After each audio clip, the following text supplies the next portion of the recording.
Hello, everybody. It is January the 12th. We got to continue on reading this beautiful book, the Bible. We just ended up wrapping up Genesis 34 through 36 yesterday, which is technically today, but I don't want to get into that. Today we're on to Genesis 37 through 40. We just went through Isaac dying, the father of Jacob and Esau. And we just got a whole bunch of names thrown at us for the lineage of Esau. So let's just pick back up where we left off. Genesis 37. So this is Joseph dreams of greatness. So now that Jacob dwelt in the land where his father was a stranger, in the land of Canaan, this is the history of Jacob. So Joseph, being 17 years old, was feeding on the flock with his brothers, and the lad was with the sons of Bilhah and the sons of Zilpah, his father's wives, and Joseph brought a bad report to them to his father. Now Israel loved Joseph more than anything, and Israel is Jacob, if you remember. The Lord changed his name more than all his children. Joseph was the favorite because he was the son of his old age. Also, he made him a tunic of many colors. But when his brothers saw that his father loved him more than the others, they all hated him, and they could not speak peacefully to him. Now Joseph had a dream that he told it to his brothers, and they hated him even more. So he said to them, "Please hear this dream which I have dreamed. There we were, binding sheaves in the field, and then beyond my sheaf arose, and also stood upright, and indeed your sheaves stood all around and bowed down to my sheaf." That's sheaf, Sheaf. Not exactly sure what that is. And his brothers said to him, "Shall you indeed reign over us, or shall you indeed have dominion over us?" So they hated him even more for his dreams and for his words. Then he dreamed still another dream, and told it to his brothers, and said, "Look, I have dreamed another dream, and this time the sun, the moon, and the 11 stars bowed down to me." And he told it to his father and his brothers, and his father rebuked him and said to him, "What is this dream that you have dreamed? Shall your mother and I and your brothers indeed come to bow down to the earth before you?" And his brothers envied him, but his father kept the matter in mind. And then his brothers went to feed their father's flock in Shechem. And Israel said to Joseph, which was, Israel was Jacob, Are not your brothers feeding the flock in Shechem? Come, I will send you to them." So he said to him, "Here I am." Then he said to him, "Please go and see it is well with your brothers and well with the flocks, and bring back word to me." So he sent him out of the valley of Hebron, and he went to the land of Shechem. Now a certain man found him there, and he's just wandering in the field. And the man said to him, saying, "What are you seeking?" And he said, "I am seeking my brothers. Please tell me where I can find them and their flocks." And the man said, "They have departed from here, for I heard them say, 'Let us go to Dathan.'" So Joseph went after his brothers and found them in Dathan. Now, when they saw him afar, even before he came near to them, they conspired against him to kill him. Then they said to one another, "Look at this dreamer coming. Therefore, let us kill him now and cast him into some pit, and we shall say, 'Some wild beast has devoured him,' and we shall see what will become of his dreams." So they're being all clever and snide. But Reuben heard it, and he delivered him out of their hands and said, "Let us not kill him." And Reuben said to them, "Shed no blood, but cast him into this pit which is in the wilderness, and do not lay a hand on him, that he might deliver him out of their hands and bring back him to his father." So it came to pass, when Joseph had come up to his brothers, they stripped Joseph out of his tunic, the tunic of many colors that was on him, and they took him to the pit. And the pit was empty, there was no water in it. They sat down to eat a meal, and they lifted their eyes and looked down. there was a company of Ishmaelites coming from Gilead with their camels, bearing spices, balm, and myrrh on their way to carry them down to Egypt. So Judah said to his brothers, "What profit is there if we kill our brother and conceal his body? Come, let us sell him to the Ishmaelites, and let not our hand be upon him, for he's our brother and our flesh." And his brothers listened. So the Midianite traders passed by. So the brothers pulled Joseph up and lifted him out of the pit and sold him to the Ishmaelites for 20 shekels of silver. And they took Joseph to Egypt. Then Reuben returned to the pit, and indeed Joseph was not in the pit, and he tore his clothes. When he returned to his brothers and said, "The lad is no more, and where shall I go?" So they took Joseph's tunic, killed the goats, and dipped the tunics in the blood. And then they sent the tunic of many colors, and they brought it to their father and said, "We found this. Do you know whether this is your son's tunic or not?" And he recognized it and said, "It is my son's tunic. A wild beast has devoured him. Without doubt, Joseph is torn to pieces."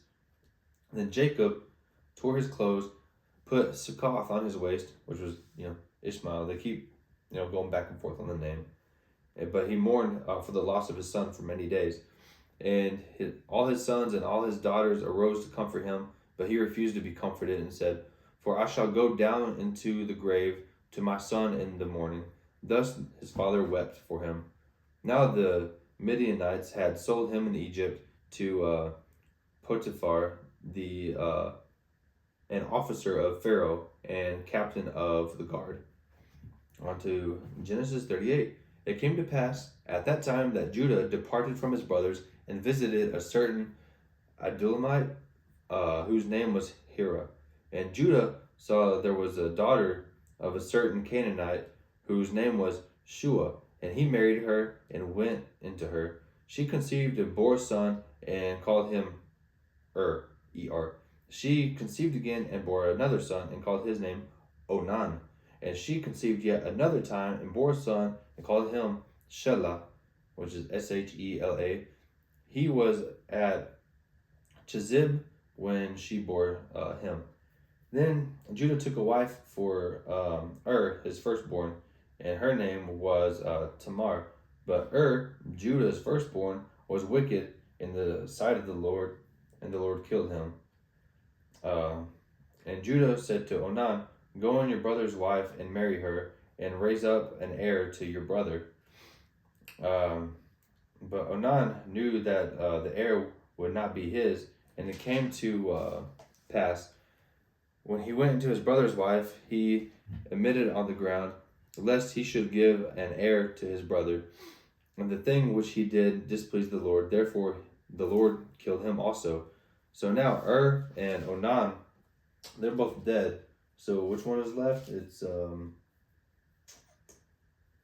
Shelah, Shela. Then Judah said to Tamar, his daughter-in-law, "Remain a widow in your father's house till my son Shelah is grown." For he said, lest he also die like his brothers. And Tamar went and dwelt in her father's house. Now in the process of the time of the daughter of Shua, Judah's wife, died, and Judah was comforted and went up to the sheep keepers at Timnah, and he and his friends Hira and Adullamite, It was told that Tamar, saying, "Look, your father-in-law is going up to your father-in-law is going up to Timnah to shear his sheep." So she took off her widow's garments, covered herself with a veil, and wrapped herself, and sat in the open place which was on the way to Timnah. For she saw that Shelah was grown, and she was not given to him as a wife just yet. When Judah saw her, he thought she was a harlot, because she had covered her face. Then he turned to her by the way and said, "Please let me come into you," for he did not know that she was his daughter-in-law. So she said, "What will you give me that you may come into me?" And he said, "I will send you a young goat from the flock." So she said, "Will you give me a pledge till you send it?" And he said, "What pledge shall I give you?" She said, "Your signet and cord, and your staff that is in your hand. Then he gave them to her, and he went into her, and she conceived by him. So she arose and went away, and laid aside her veil, and put on the garments of her widowhood. And Judah sent the young goat by hand to his friend, the Adulamite, to receive his pledge from the woman's hand, but he did not find her. And then he asked the man of that place, saying, Where is the harlot who was openly by the roadside? And they said, There was no harlot in this place. So he returned to Judah and said, I cannot find her. Also, the men of this place said, There is no harlot in this place. Then Judah said, Let her take them for herself, lest we be shamed. For I sent this young goat, and you have not found her. And it came to pass about 3 months after that Judah was told, saying, Tamar, your daughter-in-law, has played a harlot. Furthermore, she is with your child in harlotry. So Judah said, Bring her out and let her be burned. When she was brought out, she sent to her father-in-law, saying, By the man to whom these belong, I am with child. And she said, Please determine whose these are, the signet cord and staff. So Judah acknowledged them and said, She has been more righteous than I, because I did not give her to Shelah my son. And he never knew her again. And it came to pass at the time for giving birth, that behold, twins were in her womb. And it was so, when she was giving birth, that the one put out his hand and took the midwife took a scarlet thread and bound it on his hand, saying, This one came out first. And then it happened, as he drew back his hand, the other brother came out unexpectedly. And she said, How did you break through? This breach be upon you. Therefore his name was called Perez. Afterward, his brother came out, who had the scarlet thread on his hand, and his name was called Zerah. Let me just try to figure this out. When she was giving birth, the one put out his hand, and the midwife took a thread and bound it on his hand, saying, This one came out first. Okay. And then it happened, as he drew back his hand, the other brother came out. So Perez is the older one, and Zerah is the second one, without the thread on his hand. So, yep, it looks like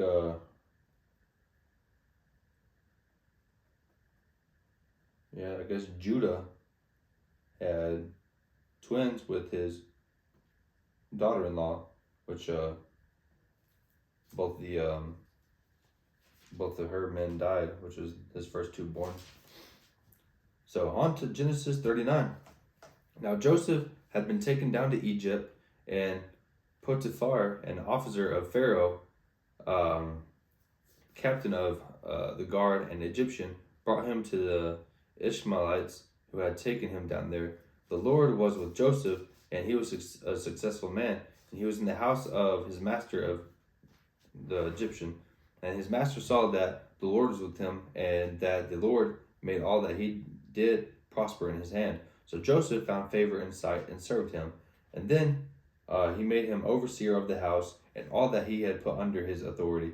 So it was from the time that he had made him an overseer of his house and all the land that he had, that the Lord blessed the Egyptian's house for Joseph's sake. And the blessing of the Lord was on all that he had in the house and in the field. Thus he left all that he had in Joseph's hand, and he did not know what he had except for the bread which he had ate. Now Joseph was handsome in form and appearance. It came to pass after these things that his master's wife cast longing eyes on Joseph, and she said, Lie with me. So Joseph, his master, which was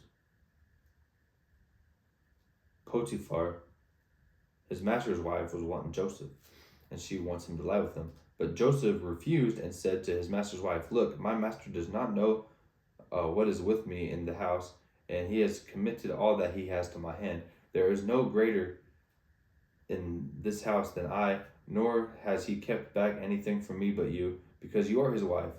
How then can I do this great wickedness and sin against God? So it was as she spoke to Joseph day by day, that he did not heed her, to lie with her or be with her. But it happened out of this time that Joseph went into the house to do his work, and none of the men of the house was inside, that she caught him by his garment, saying, Lie with me. But he left his garment in her hand, and fled and ran outside. And so it was, when she saw that he had left his garment in the hand and fled outside, that she called to the men of the house and spoke to them, saying, See, he has brought in to us a Hebrew to mock us.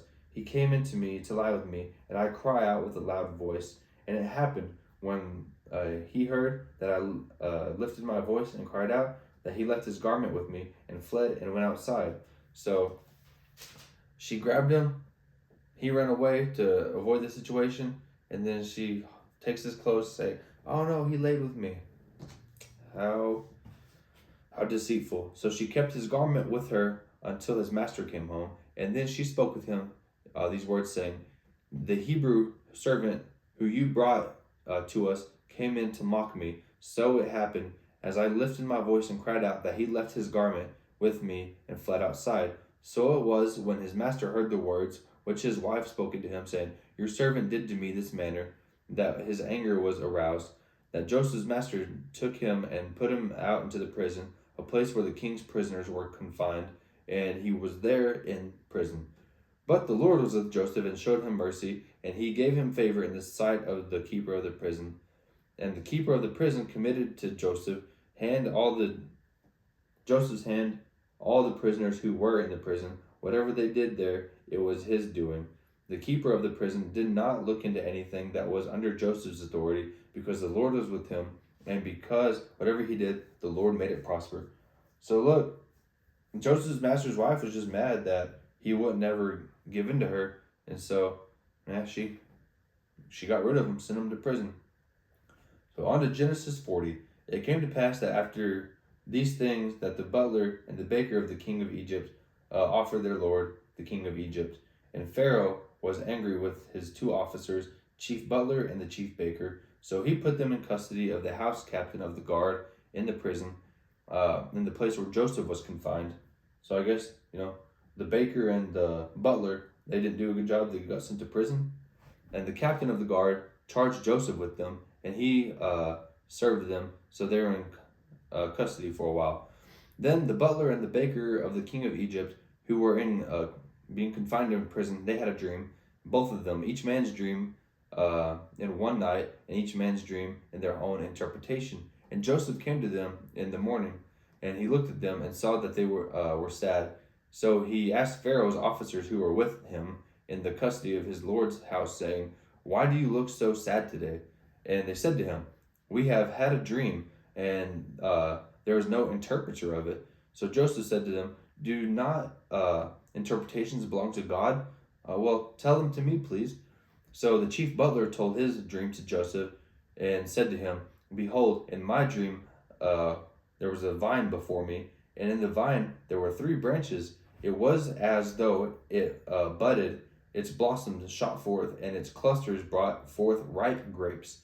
Then Pharaoh's cup was in my hand. I took the grapes and pressed them into Pharaoh's cup, and placed that cup into Pharaoh's hand."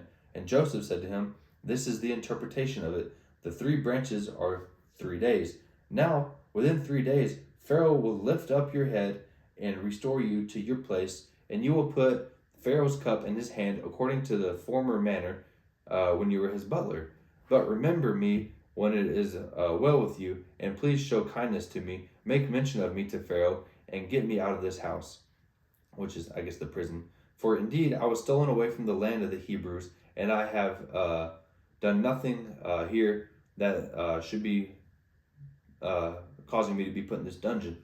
And so that's that. And then the chief baker saw that the interpretation was good, and so he told his dream to Joseph and said, "I also was in my dream, and there were these 3 white baskets on my head. In the uppermost basket there were all kinds of baked goods from Pharaoh, and the birds ate them out of my basket on my head." So Joseph answered, saying, "This is the interpretation of it. The 3 baskets are 3 days. Within 3 days, Pharaoh will lift off of your head from you and hang you on a tree, and the birds will eat your flesh from you." It came to pass on the third day, which was Pharaoh's birthday, that he made a feast for all his servants, and he lifted up the head of the chief butler and the chief baker among his servants, and he restored the chief butler to his butlership again. And then he placed the cup in Pharaoh's hand. But he hung the chief baker as Joseph interpreted to them. Yet the chief butler did not remember Joseph, but forgot about him. Man, left us on a cliffhanger here. Yep. That's it. Genesis 37 through 40. I guess we'll see if the butler ever remembers Joseph and tries to get him out of the prison. And man, wouldn't you hate to have that be told to you? You had a dream, and the interpretation of the dream is, to get hung and eaten by the birds, and it comes to fruition. Wow. But yeah, how terrible for Joseph getting sent to prison just because some lady was mad at him. Well, I appreciate you guys all tuning in. It was another good day, another good reading. We'll just continue tomorrow, Genesis 41 through 43 on January 13th of 2025. Thank you all.